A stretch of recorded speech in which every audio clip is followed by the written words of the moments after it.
नादरा की जानिब से जूनियर एग्जेक्टिव की शानदार जॉब्स अनाउंस की गई हैं। पूरे पाकिस्तान से intermediate pass mails and females in jobs के लिए अप्लाई कर सकते हैं। आफ्टर सिलेक्शन 35,000 रुपये महाना आपको सैलरी दी जाएगी। मजीद क्या बेनिफिट्स मिलेंगे, इन जॉब्स की क्या रिक्वायरमेंट्स हैं, आप लोगों ने कैसे अप्लाई करना है, तमाम तर डिटेल्स आज की वीडियो में आप लोगों के साथ शेयर करूंगा। अस्सलाम वालेकुम everyone, I am Awais Chaudhary from education updates YouTube channel पर नए हैं तो जल्दी से सब्सक्राइब करके बेल आइकन को प्रेस कर दें ताकि मजीद ऐसी इंफॉर्मेटिव वीडियोस के नोटिफिकेशन सबसे पहले आप लोगों को मिल सकें। तो चलिए व्यूअर्स, वीडियो का बाकायदा आगाज करते हैं। जी तो व्यूअर्स, एडवर्टाइजमेंट पर मौजूद हूँ, आप ऊपर देख सकते हैं, लिखा है जी government of Pakistan national database registration authority. ठीक है, सारी चीजें शेयर करने से पहले मैं आपसे शेयर करूंगा कि जॉब्स कौन सी हैं, रिक्वायरमेंट्स क्या हैं, इसकी सैलरी कितनी है। सबसे पहले पोजीशन का नाम बताएं तो जूनियर एग्जेक्टिव ट्रेनी इसलिए मेंशन किया गया है कि इनिशियली 6 महीनों का कॉन्ट्रैक्ट होगा, फिर आपकी परफॉर्मेंस देखी जाएगी, परफॉर्मेंस अच्छी रही है, बिहेवियर टीम के साथ अच्छा रहा है तो फिर आपके कॉन्ट्रैक्ट को एक्सटेंड किया जाएगा। ओके, उसके बाद एज लिमिट की बात करें तो यहाँ पे मैक्सिमम 25 साल वाले मेल्स फीमेल्स अप्लाई कर सकते हैं। अब मैं अगर यहाँ पे क्वालिफिकेशन की बात करूँ, इंटरमीडिएट और इक्विवेलेंट, यानी कि आपने एफए किया, एफएससी किया, आईसीएस किया, मतलब कुछ भी किया बट आपकी 12 इयर्स एजुकेशन है तो देन आप इन जॉब्स के लिए अप्लाई कर सकते हैं। यहाँ पे वो कह रहे हैं कि अगर आपके पास डाटा एंट्री का 1 साल का एक्सपीरियंस है देन आपको तरजीह देंगे। एक्सपीरियंस रिक्वायर्ड नहीं है, अगर आपके पास नहीं है, आपने सिंपल एफए एफएससी किया हुआ फिर भी आप अप्लाई कर सकते हैं। लेकिन उनका कहना है कि अगर किसी के पास एक्सपीरियंस हुआ, टेस्ट वो पास कर जाता है तो देन उनको तरजीह देंगे। उसके बाद अगर हम सैलरी की बात करें तो 35,000 पर मंथ लमसम जो है वो आपकी सैलरी होगी, सैलरी प्रोवाइड की जाएगी। ये हैं जॉब्स, ये हैं रिक्वायरमेंट्स। अब बात कर लेते हैं कि कहाँ पे हैं। देखिए ये पाकिस्तान की तकरीबन तमाम तहसील्स के अंदर है। ठीक है, कहीं पे 17 है, कहीं पे 10 हैं, कहीं पे 5 हैं, कहीं पे 6, इस तरह से। ओके, आपको कैसे पता चलेगा कि आपकी तहसील में कितनी है, किस तरह से है। ठीक है, अब देखें, ये एक मेरे पास एडवर्टाइजमेंट है। ओके, और ये एक नहीं है, इनकी वेबसाइट पर सेम पोजीशन के साथ जो है वो, मतलब पाकिस्तान की मुख्तलिफ जो तहसील्स हैं उनको अलग अलग मुख्तलिफ एडवर्टाइजमेंट में डिवाइड किया गया है। मैं आपको वो आगे चल के शेयर करता हूँ।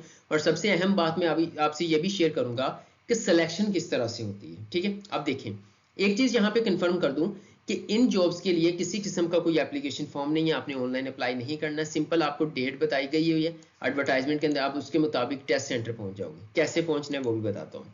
यहाँ पे देखें, मैं यहाँ पर अगर देखूं तो ये एक लंबी तहसील की लिस्ट है।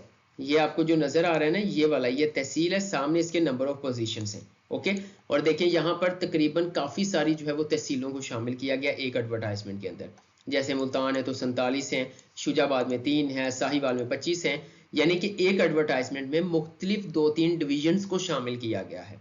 ओके, अब देखें, मिसाल के तौर पर अगर मैं यहाँ पर एक कैटेगरी को सिलेक्ट करता हूँ, यहाँ से लेकर यहाँ तक, ठीक है, तो आप देख सकते हैं मुल्तान, जलालपुर, शुजाबाद, चुबारा, लिया, फतेहपुर, इसके अंदर जी। अब इनका जो टेस्ट है ना, वो उन्होंने डेट बता दी है कि इस डेट को आपने आ जाना है, और जो हमने सेंटर बताया उसके अंदर आपने आ जाना है। इन तमाम लोगों ने सेंटर में जाना है। ठीक है, लेकिन सामने डेट में डेट के मुताबिक जाना है।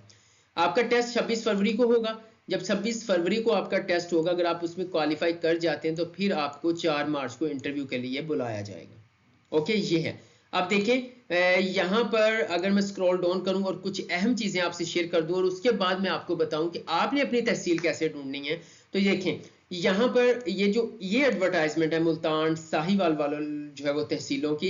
इनका जो regional head office NADRA Shah रुकन आलम कॉलोनी मुल्तान में है, वहां पर आपने अपनी तहसील की डेट के मुताबिक पहुंच जाना है अपने ओरिजिनल डॉक्यूमेंट्स लेकर। ओके, अब देखें, यहाँ पे वो कह रहे हैं कि आप एक ही लोकेशन पर अप्लाई कर सकते हो, पूरे पंजाब में नहीं कर सकते हो। आपने जो है वो अपने ओरिजिनल डॉक्यूमेंट जैसे कि ID card, personal information, educational record, professional, आपने ओरिजिनल डॉक्यूमेंट्स लेके जाने हैं। शॉर्ट लिस्टेड कैंडिडेट्स को जो है वो इंटरव्यू के लिए बुलाया जाएगा। अब देखें, 5 साल की एज रिलैक्सेशन, वो कह रहे हैं ऑलरेडी हमने जो है वो जो ऊपर डेट बताई उसमें शामिल कर दी एज लिमिट, यानी कि ऊपर बताया है मैक्सिमम 25 साल। ठीक है, तो यहाँ पर एज रिलैक्सेशन वो कह रहे हैं हमने उसी के अंदर शामिल कर दिया। तो यहाँ पर कुछ समझ नहीं आई, होना इस तरह से चाहिए था कि 18 से 25 साल वालों के लिए ये जॉब्स हैं। 5 साल की एज रिलैक्सेशन है गवर्नमेंट ऑफ पंजाब के रूल्स के मुताबिक या गवर्नमेंट ऑफ पाकिस्तान के रूल्स के मुताबिक, तो देन 30 साल तक हो जाती। उन्होंने 25 ही रखी हुई है कि 18 से 25 साल वाले लोग अप्लाई कर सकते हैं। लेकिन लास्ट टाइम जब इन्होंने जॉब्स अनाउंस की थी तो उसमें 30 साल के लोग भी शामिल थे, 30 साल एज तक। ठीक है, 25 साल तक वैसे जनरल एज थी, 5 साल एज रिलैक्सेशन थी। अभी यहाँ पे नादरा ने ऐसा क्यों किया है उन लोगों के लिए जो कि 26 साल से 30 साल वाले जॉब्स के लिए इंतजार कर रहे हैं, तो ये नादरा ही बेहतर जानता है, लेकिन होना 30 साल तक चाहिए था। ओके, यहाँ पे टीएडी सब कुछ यहाँ पे मेंशन किया गया है। तो देन ये चीज कंफर्म हो गई आपको, यानी कि ये तमाम तर जो रूल्स एंड रेगुलेशंस है तमाम पाकिस्तान की तहसीलों पर लागू होते हैं। ठीक है, बस वेन्यू वगैरह यहाँ पे जो टेस्ट सेंटर है वो हर एडवर्टाइजमेंट का चेंज होगा। जैसे ये मुल्तान के अंदर जो है वो साहिवाल वाले भी यहीं पर आएंगे, ये सारी चीजें हो गई हैं। ओके, नेक्स्ट बढ़ते हैं।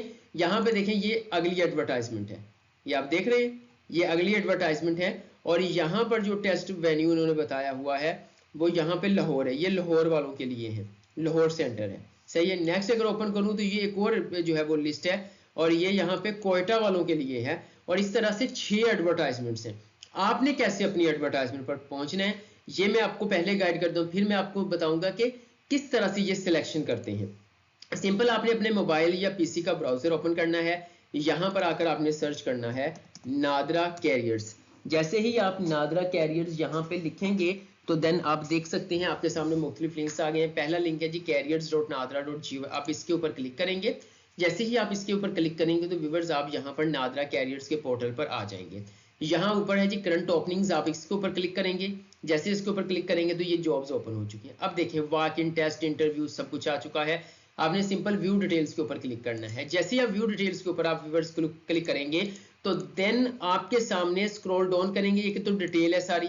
ठीक है, उसके बाद यहाँ पे देखें जी जॉब एडवर्टाइजमेंट 1 2 3 4 5 6, यानी कि पाकिस्तान की जितनी भी तहसीलें हैं उनको, अब जरूरी नहीं है, कुछ ऐसी भी हो सकती हैं जो नहीं है शामिल इसमें, लेकिन जितनी भी तहसीलों के अंदर उनको 6 एडवर्टाइजमेंट के अंदर डिवाइड कर दिया। कोई कोयटा के अंदर लेके चले गए हैं, सेंटर बना दिया, कोई लाहौर बना दिया, कोई मुल्तान बना दिया। इस तरह आपको ये 6 की 6 चेक करनी पड़ेंगी अपना तहसील ढूंढने के लिए।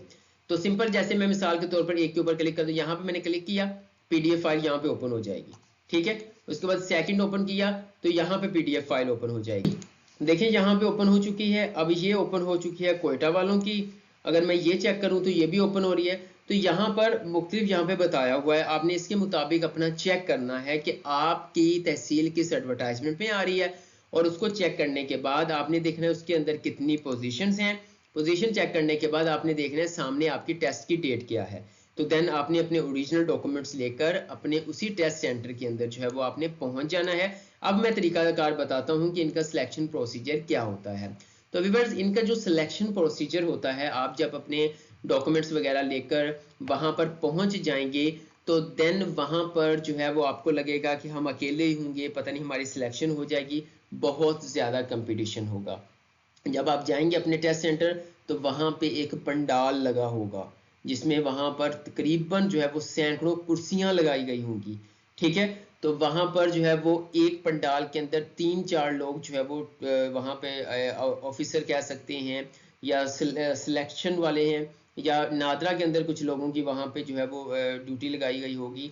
तो देन वो आपने देखना है। ठीक है, वो वहां पे बैठेंगे, आप उनको आईडी कार्ड देंगे, अपनी जो है वो एलिजिबल जो डॉक्यूमेंट होगा, जो भी आपको कहेंगे, हाईएस्ट डिग्री जो आपकी होगी वो आपने देनी है। तो देन वो उसको चेक करने के बाद कि आप अहल हैं या नहीं हैं, तो उनको अगर आप अहल हैं तो वो आपको एक सिंपल सफ़ेद पेज के ऊपर एक रजिस्ट्रेशन नंबर लिख देंगे, एक नंबर लिख देंगे। तो आपको कह देंगे ये आपकी फाइल है, ये आप जो पर्ची है ये पकड़ ले, वहाँ चेयर पे जाके बैठ जाएं। तो फिर आपको देखते ही देखते जब आप देखेंगे ना तो पूरा पंडाल बच्चों से भर जाएगा, मतलब बहुत ज़्यादा कंपटीशन होगा। तो उसके बाद क्या होना है, फिर जब जो है वो तकरीबन लोग, तब भी आप टेस्ट देने चले जाएंगे फिर भी लोग पीछे आपके आ रहे होंगे। ओके, तकरीबन 4-5 बजे तक, शाम तक ये प्रोसेस चलता रहता है, इतने लोग होते हैं। ये मैं आप साथ क्लियर बता रहा हूँ, मैं सच्चाई बता रहा हूँ। ऐसा नहीं होगा कि मतलब आप समझेंगे मैं एक हूँगा या मेरा 10 लोगों के साथ कंपटीशन, 10 के साथ नहीं होगा, आपका समझ लें कि हजारों लोगों के साथ कंपटीशन होगा, बेरोजगारी बहुत ज्यादा है। उसके बाद फिर एक टीचर आएंगे, टीचर नहीं कहेंगे, एक नादरा के एम्प्लॉय आएंगे, ऐलान करेंगे जिनका रोल नंबर जो पर्ची आपको मिली है, जिनका रोल नंबर 1 से लेकर 100 तक है, वो लोग हमारे पीछे पीछे लाइन में आ जाएं। फिर पंडाल कहीं और पे लगा होगा और आपका टेस्ट सेंटर जो है वो थोड़ा सा दूर, समझ लें कि तकरीबन 5 मिनट का फासला होगा, वहां पर किसी और जगह पे होगा।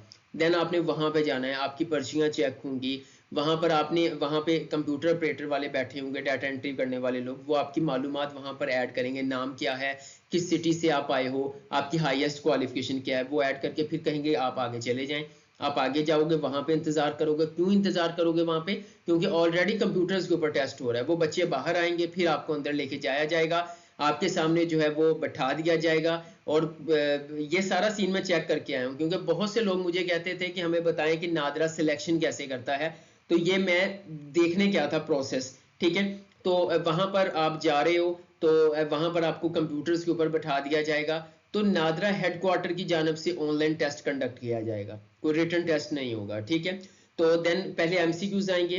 तो मैं एक चीज आपको कंफर्म कर दूं, आपने सोचना नहीं है ज्यादा, एक एमसीक्यूज को बैठे सोचते रहें। वहां पर आपको टाइम यही बताया गया होगा कि 20 मिनट या 18 मिनट का टेस्ट है, लेकिन अगर आपकी तरफ से रिप्लाई या आंसर लेट मिले तो 2-3 मिनट के अंदर भी बंद हो जाता है। तो इसका ये नहीं है कि आपको 18 मिनट टाइम नहीं मिला। शायद इनका सिस्टम इस तरह से है कि अगर 1-2 मिनट की एवरेज निकाल लेंगे कि आपके एमसीक्यूज कितने दुरुस्त हैं, आपने कोशिश करनी है जल्दी से जल्दी जो है वो वहां पर एमसीक्यूज कंडक्ट करना है। ओके, उसके बाद आपका क्या होना है जी, उसके बाद आपका जब टेस्ट एमसीक्यू वो एकदम से गायब हो जाएगा। आप वहां पे उठ के शॉर्ट नहीं डाल सकते कि मुझे टाइम पूरा नहीं मिला है, ठीक है। ये अभी से आपको गाइड कर रहा हूँ, वो ऐसे गायब हो जाएगा, टेस्ट आपका बंद हो जाएगा, फिर आप सबमिट करेंगे, सबमिट हो जाएगा। उसके बाद आपके सामने टाइपिंग स्पीड के लिए ओपन हो जाएगा, कुछ एक पैराग्राफ लिखा होगा, देन आपने टाइपिंग शुरू करनी है। कोशिश करनी है कि आप ज्यादा से ज्यादा वर्ड्स टाइप करें, ज्यादा एक्यूरेसी को शायद वहां पे ना देखा जाए, ठीक है। इतना भी नहीं है कि आपकी एक्यूरेसी 0% हो, लेकिन ये है कि आप मिटा रहे हैं, उसको अरेज कर रहे हैं, दोबारा से लिख रहे हैं, फिर अरेज करें। ये बस कोशिश करें कि उसी टाइमिंग के अंदर आपकी ज्यादा से ज्यादा वर्ड्स की तो आए ना कि आपने वर्ड ज्यादा लिखे हैं। तो देन ये आपका कोई 10 मिनट्स का टेस्ट होगा। उसके बाद आप जो है वो वापस अपने घरों को आ जाएंगे। जो क्वालिफाई होगा देन उनको जो है वो नेक्स्ट इंटरव्यू वाली डेट के लिए जो है वो बुलाया जाएगा। तो व्यूअर ये तरीकाकार है, ये जॉब्स हैं जूनियर एग्जीक्यूटिव की जो कि नादरा की तरफ से अनाउंस की गई हैं। मुकम्मल प्रोसीजर मैंने आप लोगों के साथ शेयर कर दिया है कि आप लोग कैसे तहसील ढूंढोगे, कैसे उसके लिए अप्लाई करोगे, अप्लाई तो करना नहीं है, वहां पर कैसे जाओगे, क्या कुछ होना है। शायद कोई भी यूट्यूबर जो है वो एक वीडियो के अंदर इतनी डिटेल आप लोगों के साथ शेयर ना करें। उम्मीद करता हूँ आज की वीडियो पसंद आई होगी, पसंद आई है तो वीडियो को लाइक कर दें, चैनल एजुकेशन अपडेट्स को सब्सक्राइब करके बेल आइकन को प्रेस कर दें ताकि मजीद ऐसी इंफॉर्मेटिव वीडियोस के नोटिफिकेशंस आप लोगों को मिलते रहें। आज के लिए इतना ही, इंशाल्लाह नेक्स्ट वीडियो लेकर दोबारा हाजिर होऊंगा, तब तक के लिए अल्लाह हाफिज।